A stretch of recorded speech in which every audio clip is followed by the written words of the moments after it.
लंबोदरं परम सुंदर एकदंतं रक्तांबरं त्रयनयनं परमं पवित्रं उद्यादिवाकरनिभोज्ज्वलकान्तिकान्तं विघ्नेश्वरं सकल विघ्नहरो नमामि। नमस्कार, स्वागत है आप सभी का हमारे YouTube चैनल में। आज के इस वीडियो में आप श्रवण करेंगे अगेन संकष्टी चतुर्थी व्रत की कथा। चैनल पर नए हैं, चैनल को सब्सक्राइब कर लें, वीडियो को लाइक करके कमेंट में जय श्री गणेश जरूर लिख दें। आइए श्रवण करते हैं संकष्टी चतुर्थी व्रत की कथा। एक बार प्रेम से कहिए, बोलिए गणपति गजानन भगवान की जय। संकष्टी चतुर्थी व्रत की पौराणिक कथा के अनुसार एक समय भगवान विष्णु का विवाह जब लक्ष्मी जी के साथ निश्चित हो गया, विवाह की तैयारी होने लगी। सभी देवताओं को निमंत्रण भेजे गए, परंतु भगवान गणेश जी को निमंत्रण नहीं दिया गया। कारण जो भी रहा हो, अब भगवान विष्णु की बारात जाने का समय आ गया। सभी देवता अपनी पत्नियों के साथ विवाह समारोह में आए।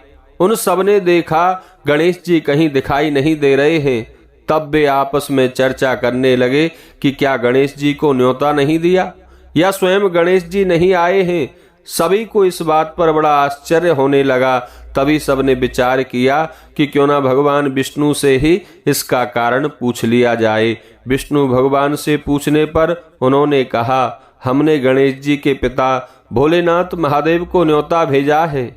यदि गणेश जी अपने पिता के साथ आना चाहते तो आ जाते, अलग से न्योता देने की कोई आवश्यकता नहीं थी। दूसरी बात यह है कि उनको 1.25 मन मूंग, 1.25 मन चावल, 1.25 मन घी और 1.25 मन लड्डू का भोजन दिन भर में चाहिए।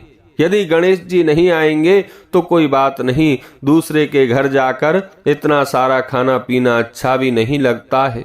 देवताओं में आपस में इतनी बातचीत हो रही थी कि किसी ने सुझाव दिया, बोले यदि गणेश जी आ भी जाएं तो उनको द्वारपाल बनाकर द्वार पर बिठा देंगे कि आप घर की ध्यान रखना। आप तो चूहे पर बैठकर धीरे धीरे आओगे तो बारात में सबसे पीछे रह जाओगे।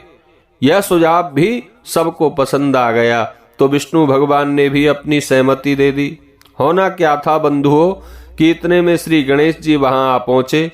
उन्हें समझा बुझाकर घर की रखवाली करने बिठा दिया गया। बारात चल दी।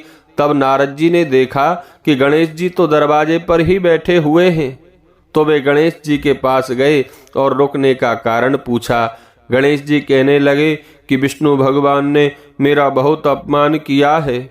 नारद जी ने कहा कि आप अपनी मूषक सेना को आगे भेज दो, तो वह रास्ता खोद देंगे जिससे उनके वाहन धरती में धंस जाएंगे। तब सबको आपको सम्मान पूर्वक बुलाना ही पड़ेगा।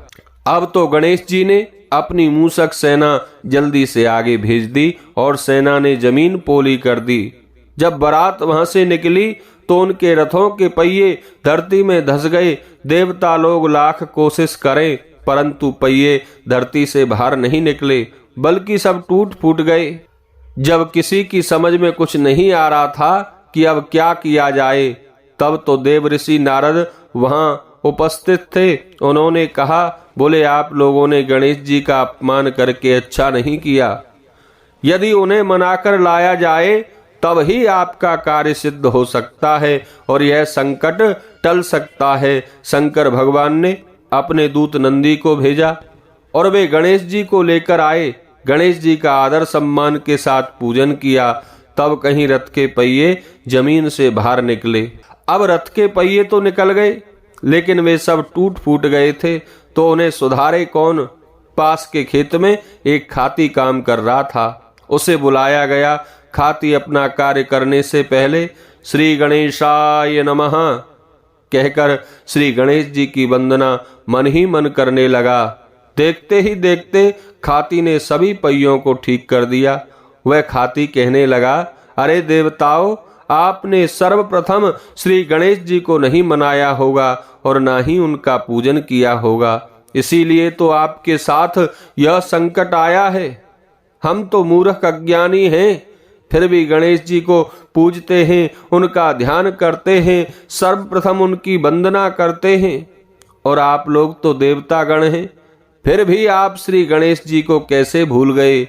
अब आप लोग भगवान श्री गणेश जी की जय जयकार बोलकर जाओ तो आपके सब कार्य सिद्ध हो जाएंगे और कोई संकट नहीं आएगा।